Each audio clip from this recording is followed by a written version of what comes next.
Hey everyone, it's Robert McPhee, and I just wanted to take a minute to thank all of you for the amazing response that I got to the message that I sent out on Friday, asking for feedback about what it takes, what kind of challenges men are faced with as they endeavor to be really successful at work, but also be a really great dad. And the feedback that I got was just amazing. I heard from some really frustrated dads and some stressed out dads. I also heard from some moms and some spouses and some children who I think those are the most touching messages, were the ones from the children whose fathers really weren't present for them when they were growing up. And some really great feedback, which I really appreciate.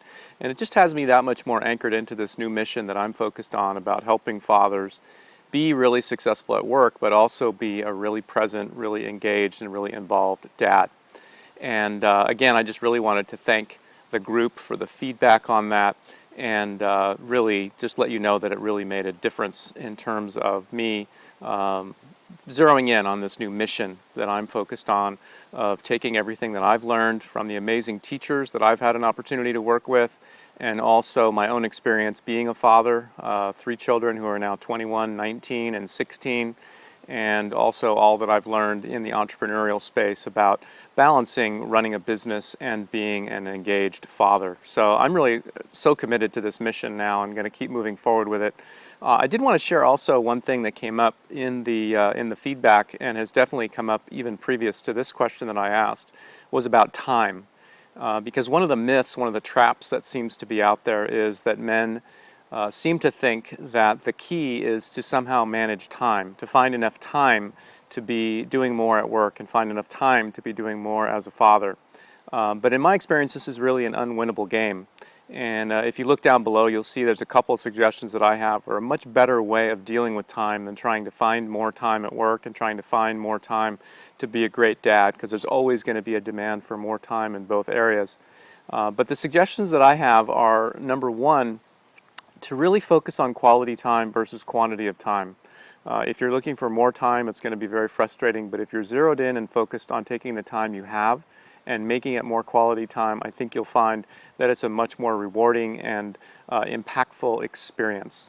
And then the second thing that maybe is a little bit more often overlooked is to look for incremental improvements.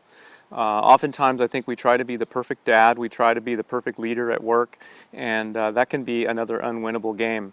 But if we just look for ways to make incremental improvements, we can move ourselves in the direction we want to go, become more of the person that we want to be, create more of the results we want to create, one step at a time.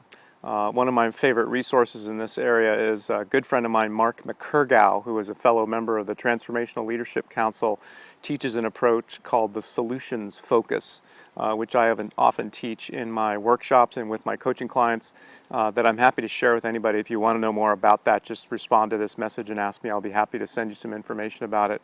It's very simple but very profound in terms of identifying the incremental steps that we can take to move ourselves in the direction that we want to go. So time was something that came up. There were many other things that came up. I'm going to be sharing more in the future here, but there seems to be 4 really key areas, and again, I'll tell you more about that and share more about that in future messages that I send out. But in the meantime, really just want to zero in and thank you for the contribution on Friday, for the response that came out to the message, for really helping me get fueled and committed to this new vision that I have of helping men be successful in their business, but without sacrificing their commitment to being a really great father. So thank you for your support. Look forward to seeing you and connecting with you soon, and sharing with you about what's going on with this new mission. And then finally, there's a link at the bottom of this message. We've started a Facebook group. There's people who wanted to keep the conversation going, so we've created a place for that to happen. If you are interested in being part of that conversation and continuing to share ideas and insights about what it takes and what challenges men are faced with in terms of being successful at business and also being a really great dad, please feel free to join us at the Facebook group and chime in with your answers, with your ideas, with your insights about this important issue. So thank you so much, and we'll talk to you soon.